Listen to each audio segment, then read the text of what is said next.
If you're a marketer or business owner, you already know TV advertising is a powerful channel for business growth. It's also a solution for businesses frustrated by digital marketing's rising cost.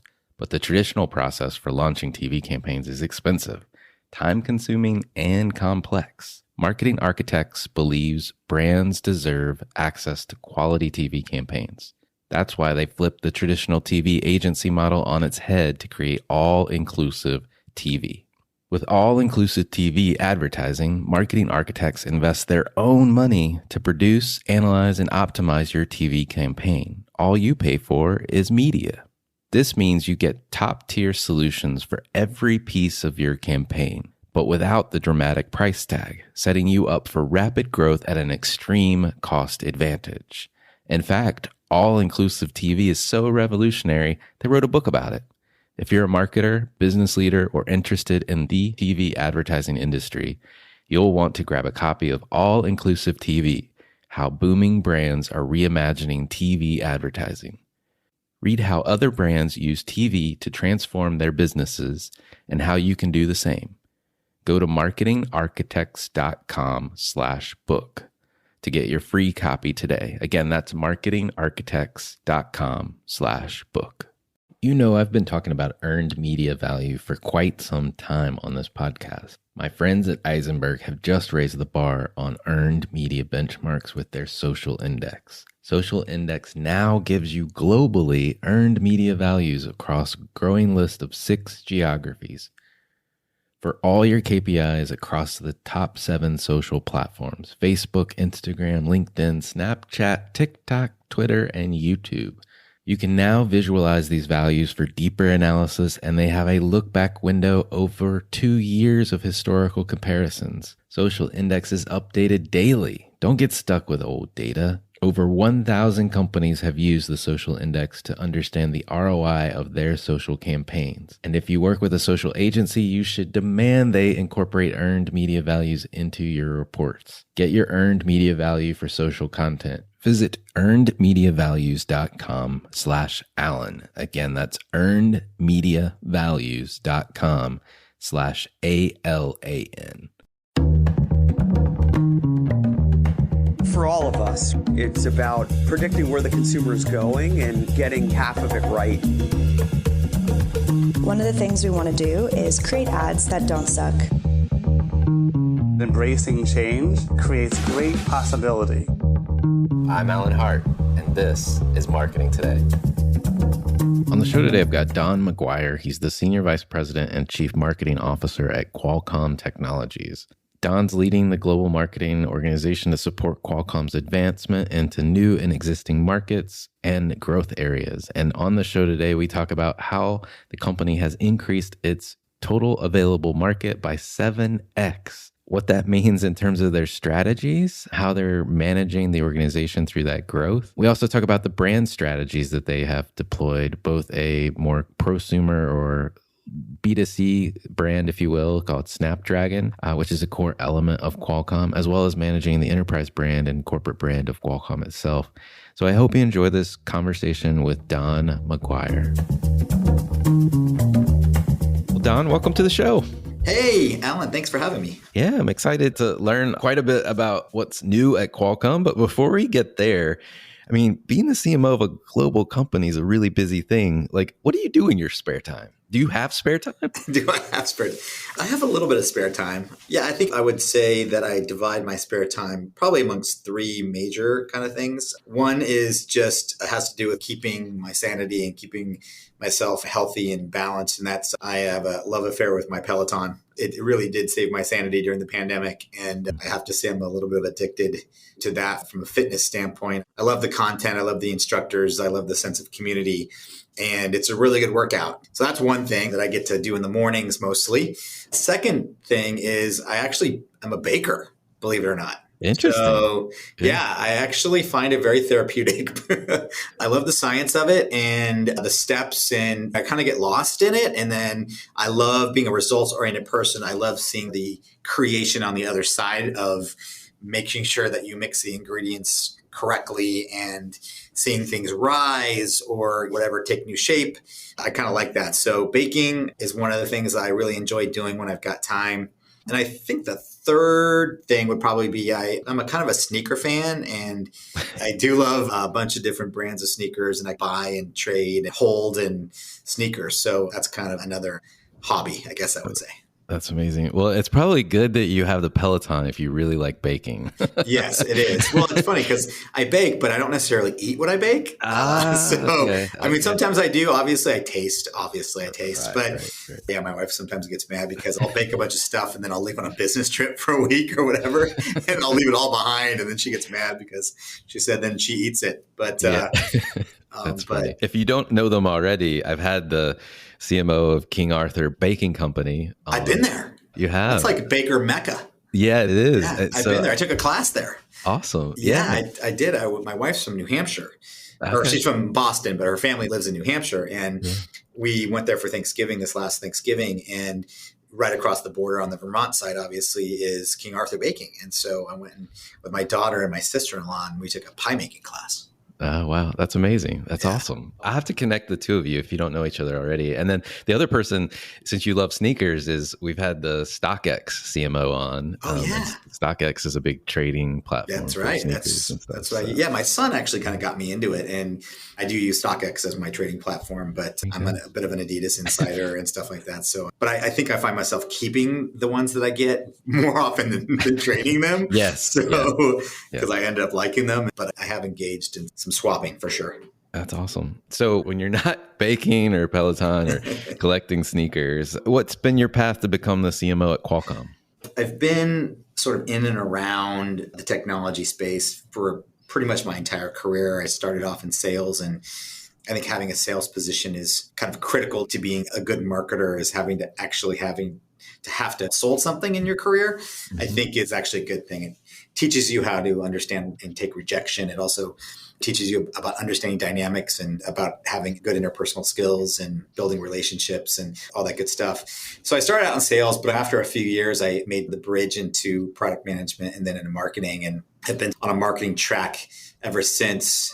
Various positions at various companies, and I've been at big companies. I've taken my stab at startup land, and I've actually done consulting for a number of years with a couple of partners. So I tried a bunch of different things. And what really brought me to Qualcomm was just a combination of the fact that I was born and raised in San Diego and came back in 1997 and really enjoy living here. And I hadn't really worked here in a long time because I ran a consulting practice that took me out of town a lot. And then I was working for Intel for 5.5 years, and that was a commute up to Santa Clara. So I really was looking forward to living and working in the same city again because I hadn't done that in a while. So that was one of the attractive things that brought me to Qualcomm in my first capacity here. And then my goal has been to be a CMO of a Fortune 500, Fortune 100 company. And I think if I think back, I would say that maybe I thought that would be something that was a little bit more consumer facing or more of a consumer brand that would be enjoyable. But I actually have to say I really enjoy where I am at Qualcomm. It's a nice sort of bridge between having to understand and be able to articulate a story from a company and business to business perspective, but as well with the Snapdragon brand, push more and more into the consumer space, at least from a tech influencer audience perspective, and explore the consumer marketing side of my background. So it's interesting and challenging, but I get to do a little bit of both. And that's always fresh and fun. And I'm just really feel honored and blessed that the work that I did in my first 4 years as the head of product and technology marketing here allowed me the opportunity to be chosen by my predecessor, Penny, as well as by Cristiano, to lead the marketing organization here and become the CMO. That's awesome. And I know, like you just mentioned, you've got these two elements, two complexities in your business, so right. the B2B side and the consumer side with Snapdragon. It's enough to manage one of those, but like, how do you think about balancing the two brand strategies, if you will, and how you go to market? Yeah, it is a challenge. It's also an opportunity. We just recently separated the two brands. And if you look at it, well, if you kind of go back in time, and this predates me here at Qualcomm, the Snapdragon brand actually started out as a standalone brand. And this is way back when Qualcomm was a very young company and there wasn't really a lot of, I would say, marketing discipline inside the company from a traditional perspective. And so it was sort of organic growth and there was a lot of ideas floating around and it was sort of in its big bang life cycle. And so Snapdragon was sort of this idea that was a product brand that sort of was birthed and it started to gain a life on its own. And there was not really attention or much attention paid to the Qualcomm brand other than it was the name of the company. But there was really not a lot of interest in what does that really mean? And is there a story? And actually, is there a brand exercise around Qualcomm? And so Qualcomm kind of sat there. Snapdragon was sort of marketed and there was investment and effort put behind building Snapdragon with certain audiences. And so it started to grow and awareness and preference and lots of affinity and relevance started to grow, but then Qualcomm was sort of sitting here. And then again, before my time, there was a decision made to also try to gain some additional exposure for Qualcomm. And I think the methodology that was deployed was, well, why don't we bring the two brands together? Since Qualcomm is our company name, let's nest the Snapdragon brand underneath it and tie them together, hopefully then lifting the Qualcomm brand. And so it was almost like hitch the Qualcomm wagon to the Snapdragon horse, so to speak. And I understand why that might have been a decision, again, at the time that the company would have made. But as it turns out, it really didn't serve its purpose or the intent, rather. And what happened is it created a logo development exercise that proved to be problematic with both our customers as well as from a translation standpoint, especially outside of English-speaking countries, whereas the Qualcomm name and brand did not translate well into other languages, but Snapdragon did. So oftentimes you'd end up with one English word, one translated word stacked up on top of each other, which didn't bode well from a building of awareness and preference and understandability and favorability perspective. And then you had the issue with the logo becoming very big. Both Qualcomm and Snapdragon have very long words. Plus you have an icon and the fireball that needed to be attached. And it became very hard for our partners to co-brand with. And so it ended up creating more problems than it solved. And so when I came into the organization, I always had, at least intuitively in my mind, questioned that decision and felt like, wouldn't we be able to do more for both in the long run with the audiences that need to understand both if we separated the two? But it was not my call at that time. And so one of the things I started thinking about as Penny and I were planning the succession plan was pushing this issue a little bit. And as Cristiano was ascending to CEO, having conversations with him about this idea that let's look at separating them again and really giving Snapdragon its own white space and its own clear air to grow in the direction that I know Cristiano wanted it to grow in, and myself included in that, and then give Qualcomm its proper love and attention and nurturing with the audiences that are important to understand the Qualcomm story. So we decided to split the brands about a little less than a year ago, back apart. And it's been a great exercise in new thinking and our ability to build new muscle around pushing more and more into the consumer space with Snapdragon, as well as understanding where and how we tie the two together. And we looked at different models as we were going through this exercise, right? We looked at the Xbox Microsoft model, for example. If I were to describe how we're treating Snapdragon and Qualcomm, I would say probably the Xbox Microsoft example would be the closest. Xbox is a gaming brand. It sort of stands alone, but it is loosely associated to Microsoft when it's appropriate, without damaging its brand goodness in its relevance in the category where its main audience lives, but building that association where it makes sense with certain audiences. That's the approach that we're taking with Snapdragon and Qualcomm going forward, is building that brand association where necessary and where it makes sense, but letting Snapdragon have its own life and its own clear air and its own personality in the product categories where it lives and with the audiences, which is primarily a tech influencer consumer audience, have its white space and its clear air to grow both from an awareness, preference, or relevance and affinity perspective. That's awesome. It's a great identity, having looked at it from the outside, looking in of Snapdragon. And to your point around the Xbox and Microsoft example, I can definitely see how Snapdragon can help push or pull Qualcomm into new areas potentially, or at least new audiences for that matter. And the tech influencer audience is interesting because you've announced a bunch of stuff recently related to the Snapdragon brand. I'd love to look at a couple of those with you. And if you could tell me more about what you're doing in the gaming and metaverse space. I know there was a esports league or ESL gaming partnership that you announced with Snapdragon. Yeah, absolutely. So in building a full funnel sort of for Snapdragon amongst this audience or these audiences, we're really looking at both the platforms that we create that are branded Snapdragon, the experiences that those platforms enable, and the passion points around those experiences. And then we're leaning in with our brand through not only just traditional marketing tactics like advertising and social and all that kind of stuff, but with partnerships that help us tell that story within that passion point and experience layer. So for example, gaming you brought up is a perfect example. Gaming is something that is a industry leading feature set and experience layer that the Snapdragon mobile platform enables. And so it's a differentiator for the brand, it's a differentiator for the category, and it's something that there's a really rich audience that is passionate about.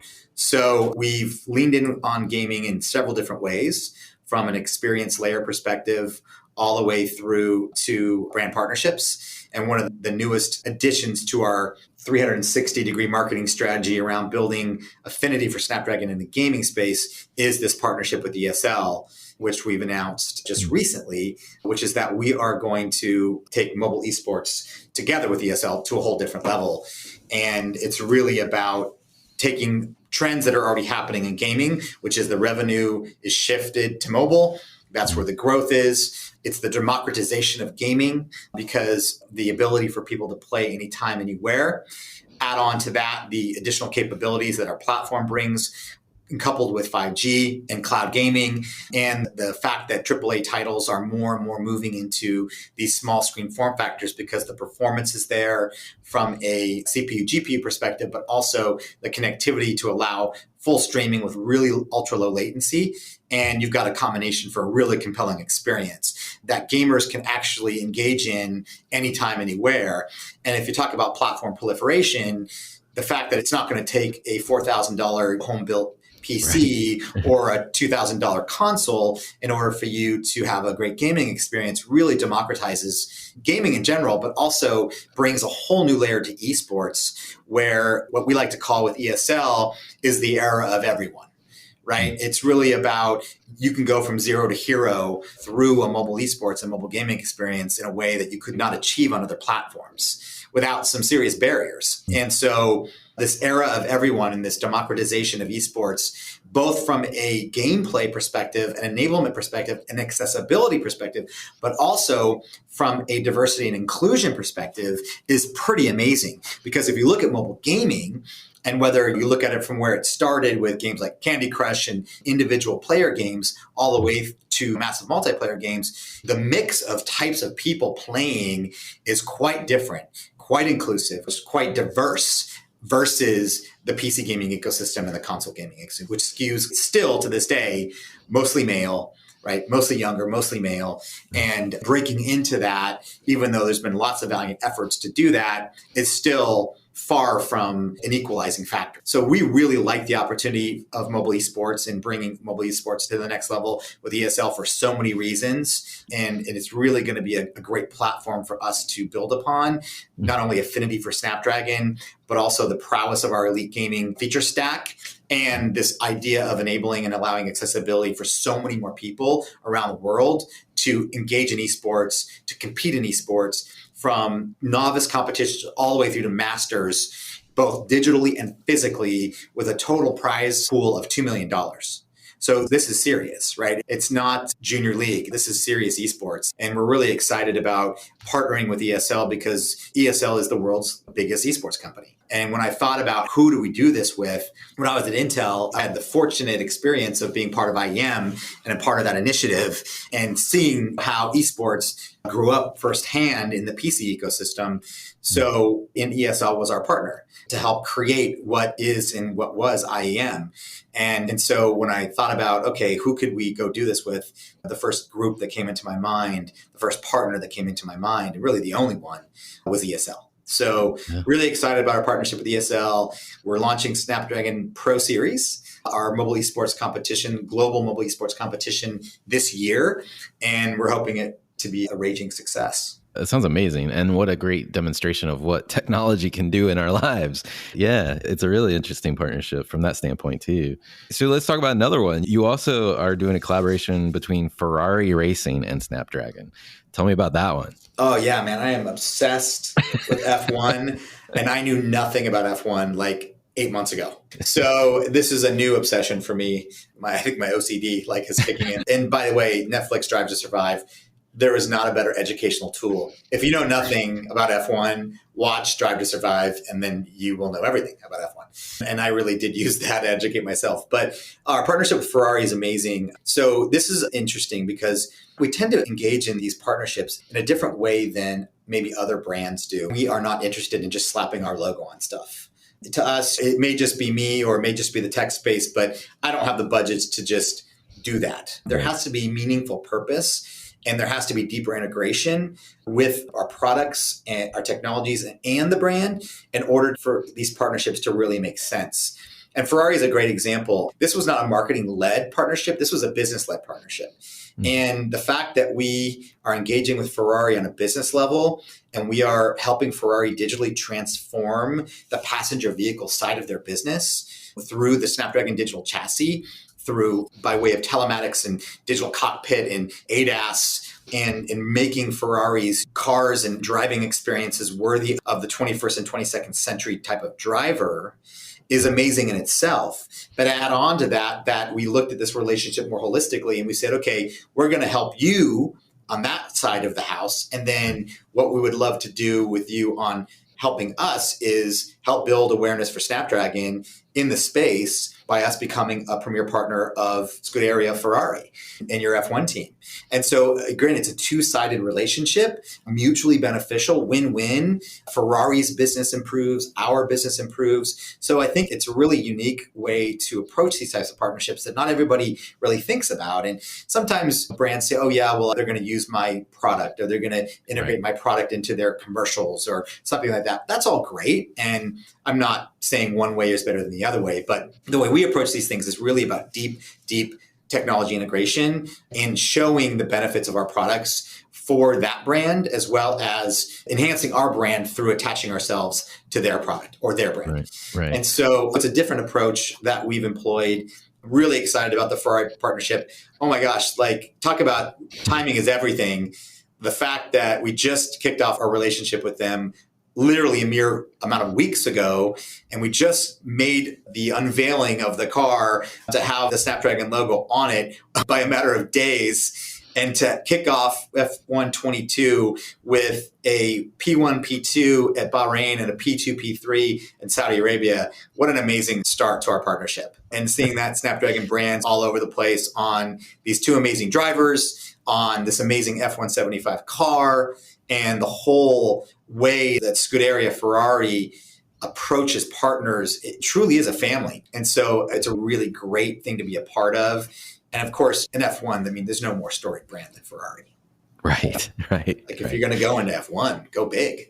Yeah, exactly. Right? Exactly. I love the fact that you're both learning through this partnership. To your point, how you described it, it was business led first, obviously then helping you elevate the Snapdragon brand or attach it to this F1 and racing in general. But the fact that you're both going to learn through your simultaneous work together, that does make a great partnership. Yeah, there's so many synergies between the two brands. The Ferrari brands always stood for performance and at a different level, right? And Snapdragon stands for premium performance. It's always stood for premium performance and head and shoulders above any other platform, whether you're talking about it in a smartphone or whether you're talking about it in an automotive sense, it stands for premium performance. And so there's brand synergies are there, brand association between the two, there's no disconnect. Heck, even the colors make sense. Right. I know. Yeah, I know. Besides the yellow, we got the red and the black and they got the red and the black. And there's so many points of collaboration and complementary synergy that it's a match kind of made in heaven. That's awesome. Let's switch gears a little bit and talk about the corporate brand and the enterprise side, if you will. That's my word. And I know you mentioned when we last spoke this unbelievable number to me that the company has driven a 7x increase in your TAM, or your total Yes. available market. I mean, that's a crazy number. How does that happen? Well, it doesn't just happen overnight, but it is amazing. And the exciting thing is that we're already on our way. It's interesting. Our core DNA and this company has just been always rooted in this idea of inventing just earth-shattering and world-changing technology and products. And yes, of course, at the beginning, when we were a young, fledgling, high growth, like I said, in our big bang kind of phase, we were just going crazy with invention and creating amazing technologies. And some of it ended up in really cool product categories, and some of it didn't. And that was okay because it was just this entrepreneurial sort of growth engine. But as we grew up and mature, we found our places and we planted our flags and we found our North Star towards where can we take this thing, right? And what can Qualcomm be going into the future? And I think one of the great things that has happened over the last few years is organically, we were experiencing this explosive growth in all these new product categories where we had both industry ecosystems, potential customers coming to us and saying, hey, I have a new application for your roadmap or for your products. Right. And it's not traditionally where you have sold in your products or developed your roadmap. The fact that we have always developed this one technology roadmap rooted in the fact that we had to make the most integrated, small, tiny, powerful little package to fit inside of a device that fits in the palm of your hand, that put the internet in your pocket, that enabled Uber to exist. The fact that we started there gives us permission and the ability to take that performance, that integration, and that sort of little package, I like to call it our tiny little dragon, and proliferate it out into all these new categories. And if you take that DNA and that history and you couple it with what's going on in the world, right? The explosiveness with regards to connectivity and compute at the edge and in the cloud, and the technology acceleration of the adoption curve that's happened over the past 2 years, the massive upgrade cycle that's happened over the past 2 years, because connectivity became like water and air, right? And electricity. It was essential to our ability to survive the last 24 months with this world's been through. On top of that, the fact that things need to get more intelligent.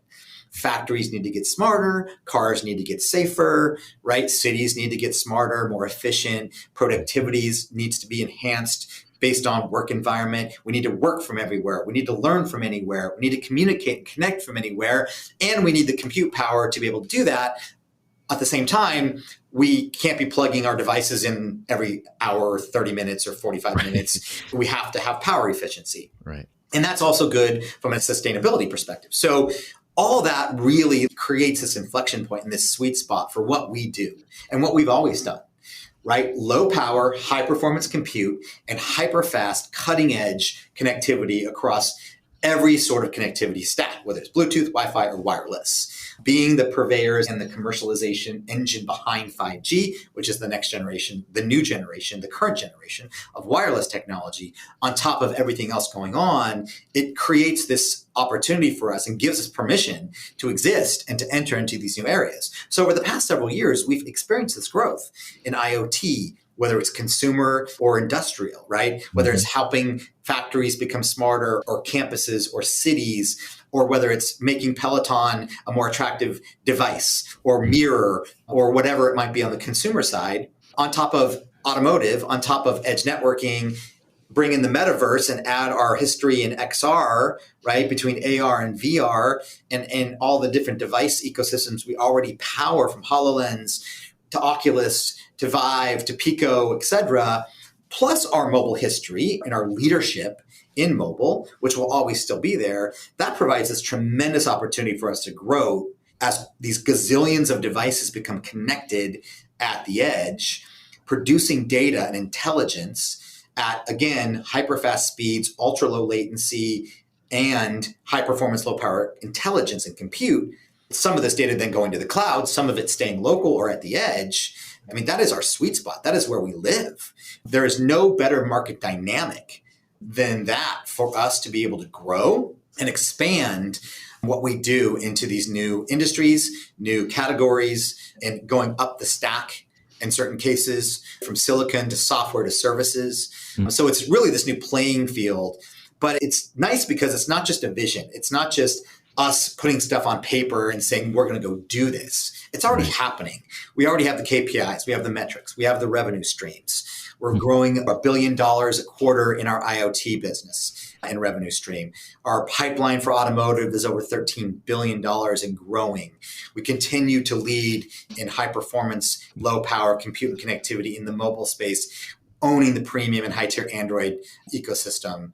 And we are pushing into edge networking to make the democratization of future networks, to provide the connectivity that's going to enable smart cities, that's going to enable the metaverse to exist, et cetera, et cetera. So there's all these different vectors of growth. It's a little daunting and kind of overwhelming if you think about it. Yeah. So part of my challenge has been, oh my gosh, this is a really complex yet exciting story. How do we crystallize it into a messaging framework and a narrative that people are going to understand? Right. When you ask the question about the Qualcomm brand and how do we then harness this enterprise-wide story, we came up with this idea, and it was really Cristiano's idea of this is really all about the connected, intelligent edge. And that's a nod to our history in connectivity, our history in compute and intelligence, and the fact that the edge, this whole space that's between in and on device and the cloud, where I think by some estimates, 64% of all data that's produced over the next 10 years is going to be at the edge. So that gives us this amazing opportunity and this amazing permission to exist and to thrive. And so we package that all up in this story around owning the connected intelligent edge. And we're just drawing these connection points, all these trends, these macro trends, all roads lead through Qualcomm in order to digitally transform these areas of our lives and society in general. That's an amazing story, to your point, because you're already doing these things. If you heard any clicking in the background on my end, it was me buying Qualcomm stock. So apologize if you heard that in the background. But I mean, it's quite amazing. And you've had some great achievements. But I'm guessing that you and Cristiano, because you were promoted and elevated from within, you guys had all of this history and knowledge about the organization to pull from and to start to craft these stories. Do you feel like that gave you an advantage, an edge, so to speak? I mean, for me, a little bit, but for Cristiano, absolutely. I mean, he's been here over 25 years and he's grown up in this organization and he has been through a lot of cycles. He was part of the Big Bang area or growth area of the company. He's seen the company mature and grow up. He's a collection of his experiences within, and he's lived in the businesses for so long, talking to customers and potential customers, seeing the value that our products bring to them, seeing the potential value in these new areas. So for him, I think it was just a natural, over time, connecting of the dots and building this story and this direction and this path for the company to go. I've been here a little over 5 years, but I think the exciting thing for me has been when I came into the organization, I was running product and technology marketing for the businesses. Right. And at that time, Cristiano was overseeing all the businesses. And so we had a natural connection point there, which enabled us to form a very good relationship and very strong communication channel for me being able to get educated on what he was thinking, and then for me to bring him ideas and for him to bring me ideas. And so when he ascended, and then when Steve announced he was retiring and Cristiano was announced as successor, then not too long after that, Penny announced she was going to retire and she announced me as her successor. It really created this nice natural transition and progression for both of us where we could really hit the ground running. And a lot of his ideas he could share with me more naturally because we had this relationship already and we could have conversations even prior to officially moving into our roles about how we wanted to set up the company for the next decade and what story we wanted to tell. And then from there, it was really about using inflection points like our investor conference in New York, which happened towards the end of 21 as a sort of a coming out party or a pivotal moment for us to tell this story about Qualcomm for the next decade and beyond. And we spent lots of days and hours and weeks in conference rooms on Saturdays and Sundays, going through slides and whiteboarding and sharpieing and filling gaps and doing research and really constructing this story from a patchwork of ideas and ideation to something that really flowed quite naturally and really made sense to the audiences that we needed to share it with. And we needed to drive understandability and we needed to drive relevance. And for a technology company that's rooted in engineering, that's not always easy. Right. Yeah, I can imagine. You guys have a wealth of experience and obviously it's working. It's coming through in this conversation, but in all the things that you're doing in the marketplace. So kudos to both of you. Thanks. I mean, I think we made a lot of progress for sure, but I think there's still so much we can do. I'm really pushing the envelope on simplification and simplicity in storytelling. And that's, again, a new muscle for a company like Qualcomm to be able to embrace. But we're getting there. We're getting better every day. And we're going to continue to beat the drum.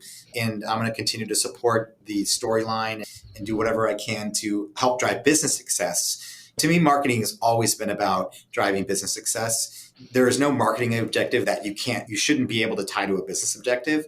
And if you can't, then you got to question yourself, why are you doing what you're doing? I'm one of those types of marketers / CMOs is I have to be so tied to the business and I have to prove and show that ROI and move the ball forward constantly. I can't afford not to, and the business can't afford not to. So it's exciting, it's challenging, and it's never dull. Well, you've driven so much change and so much more to come as CMO. How do you think about the evolution and maybe even the restructuring of the marketing function and your organization as you took the helm? Oh, yeah. Great question. So not only did Penny and I plan a succession planning when she decided she was going to retire, but prior to that, when Cristiano was announced as the CEO, he had given us some feedback on how he thought the marketing organization could drive increased success under his CEO-ship, so to speak. Mm-hmm. And he gave us a lot of really good constructive feedback, both positive and areas where he thought we could improve. So we embarked upon a restructuring exercise for the Cristiano era prior to even Penny announcing her retirement. And so what started out as an exercise that Penny was driving and I was supporting, as soon as she announced her retirement, we flipped the script and it became my restructuring exercise to drive. And then she was super supportive in helping me think through how we set the organization up for success, not only for the next 12 months, but really for the next 3 to 5 years as we explore this massive growth opportunity for the company, probably the biggest growth opportunity in our history. So we did undergo a pretty large restructuring of the organization to align to the vision that Cristiano has laid out, as well as the business alignment or realignment that was happening. And that sort of took hold within the months of June and July of last year. And then from there, we had an implementation phase that we worked through over several months. And it was both organizationally and structurally, as well as culturally and process. So it was really those 3 vectors that we looked at in this quote unquote restructuring that we made changes, we evolved, we improved, or we broke and then re-put back together in a new way. So it was very holistic in its nature and explored this idea that together we succeed. And it's this concept around one marketing and breaking down some of the silos and barriers and really focusing everybody on business success, that marketing success equals business success. And our business success has to be driven and tied to our marketing success. So really a lot of change for the organization, but I think real positive change. And we did it in a way that I think drove excitement and energy. And by the way, we're doing this pandemic, right? Yeah. So we had the extra added challenges of not being together physically for much of this work and me taking over the organization at a time where everybody was spread out across their homes and the world. And that made it an extra level of challenge. But I am really pleased with the progress we've made since July of last year and the way that the teams have gelled and coalesced, the way that we started looking at things more left to right and right to left versus just up to down. And I've had the opportunity to bring on some great new talent as well and give my existing team opportunities to explore new things. So I've really kind of cracked the egg a little bit and broken things open to give opportunities to bring in new fresh eyes, as well as to give people an opportunity to grow and within the organization. And it's been kind of a special time, I think, for the team, and just more to come. That's really good. I'm curious, just one quick follow up on the new skills or new talent ads. Where did you need to add or bring in talent, if you don't mind sharing? Sure. So under the restructuring, I organized around these new org clusters. Some of them had natural leaders already ready to take on their new responsibilities. For example, my old world stayed fairly the same, pretty much the same. And I had a successor already in mind for that role. So that was one of the easy ones. And that was the product and technology marketing area. But I reorganized some of our marketing communications functions around digital marketing and brand and production creative, and looked at restructuring that into a bigger org cluster. Through the process of the pandemic and the restructuring, had a leader decide to leave the organization to pursue a different career path. That opportunistically gave us the opportunity then to look for some new talent to come and lead that new org cluster. So I was able to hire somebody from the outside to take on the role of the head of marketing communications for the team. So she's been a fantastic add to the team. Again, fresh eyes, new thinking, very strategic, Awesome. Very seasoned. A great addition to the team. And then I also combined a bunch of small little teams that were out there, kind of little satellites, all in their own right, doing good work, but really needed to be stitched together by a bigger thought and a bigger idea around ecosystem, channel, and customer and sales enablement. So I formed a super team or a super cluster around those disciplines. And again, that gave me the opportunity to bring in some new talent to lead that organization. And I just recently hired a woman named Carmen True from HP, who brings a wealth of knowledge and information and background and experience to lead that team. So that's been another great new add that I've been able to add to the team. We also reorganized around the need for greater intelligence and insights for the team. So I pulled together a new org cluster around that, and had an existing team member who's really, really good at what they do in that area, and they're leading that team. And then I've got planning and operations, who I basically had an amazing planning and operations person on my former team who I just elevated to take on the role for the broader team. And she's amazing as well. So I was able to give people opportunities to grow. I was able to bring on some new talent. It was a nice mix. And now I've got a really solid, nice senior staff of leaders on my team ready to hit the ground running and build on all the great work that has been done and the great work to come. Well, I want to switch gears. We do this on the show, and we like to get to know you a little bit more on a personal note. And my favorite question to ask folks is, has there been an experience of your past that defines or makes up who you are today? Experience in my past? Yes, I mean, obviously there's been several. But as far from a work perspective or a career perspective, I often say that I learn a lot from the people that I worked with throughout my career. I've learned a lot from people that were amazing to work for and work with. And I could say were mentors and were people that exemplified what leadership is. And I learned a lot from those folks. I think I also learned equally from people that weren't so great. And I learned as much what not to do as I did of what to do. And every experience is a learning experience. So once there was a time in my career where I ventured out and wanted to start to try my hand at the startup world. So I took a risk. I had a young family, but it was an exciting new space. And so I took the leap into a startup and hit the ground running. And it was really interesting and exciting and had all the makings of a really incredible journey and ride. But what I didn't know at the time was that the leadership was not what I thought it was. And one of those experiences where I had to work for an individual whose moral compass was not aligned with mine. But again, I learned a lot, and it was a painful experience to go through at times, but it was a good experience because, like I said, I learned a lot, and it helped give me another puzzle piece to the puzzle that is my career and the mosaic that makes up someone's career. And I don't think I would be where I am today, and I don't think I would be the type of leader that I am today without having gone through that. Right. Well, and I don't know who crafted this saying, but something around the aspect of pain equals growth. Right. I think it's very true. I've done the same thing. And they're almost probably more vivid, the examples of what not to do or what I don't want to repeat Yes, than the exactly. things where I nailed it or got great advice from somebody that I did incorporate, but the other ones tend to be more vivid for sure. Yeah, for sure. Well, what advice would you give your younger self if you're starting all over? I've always been the type of person that's when a window of opportunity opened, I jump first and ask questions later. And I think that's served me for pretty well. Maybe Yeah. not in the case I just gave you, but for the most part, I think it served me pretty well.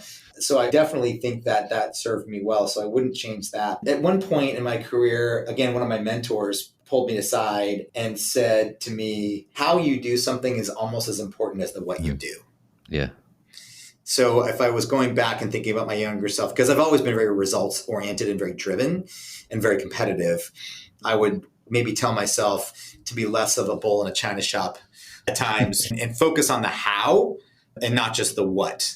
And that's something that I had to learn. That comes with growth and that comes with constructive criticism and training and experience and age and all those good things. But maybe if I could whisper in my younger self's ear, I'd tell myself, slow down a little bit, look around, and make sure that there's not carnage in your path. Yeah, no, it makes sense. Are there topics that you're trying to learn more about or you think marketers need to be learning more about yourself? Yeah, I mean, there's several. I actually just tasked my team to start looking more deeply into some of these trends that are going on that I think marketers need to maybe not as in some areas maybe deeply look into, but at least have a good understanding of what's going on as it might relate to how you either talk to your audiences, how you interact with audiences, how you perform commerce with your target consumer, whoever that might be. And those are areas like crypto, NFTs, Web3, just understanding these platforms and understanding what's going on in these spaces. Again, whether it's tertiary or primary understanding, I think it's going to be really important over the next 5 years to understand these macro trends and to figure out as a brand, what's your place or what is it that you may need to do to adapt and or to participate in some of these areas. Yeah. It makes so perfect sense. And I agree. I kind of went down the Web3 rabbit hole a few weeks ago and I'm still digging myself out. But it's fascinating because you don't know what's going to stick, right? You don't know what's going to hit and what the next, because I mean, we're talking about the next evolution, that the evolution that came before it created things like Facebook and Twitter. And those are huge global platforms. So we have to be knowledgeable, at least knowing what's going on.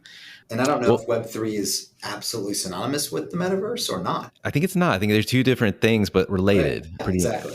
Similar to blockchain and crypto. It's underlying technology versus how it's applied. By the way, just understanding the terms. I know. And the difference in the terms. I mean, it's like a lesson in vocabulary because there's not a great understanding. I think some people use them interchangeably. They do. Yeah. It's definitely confusing if you haven't dug into it.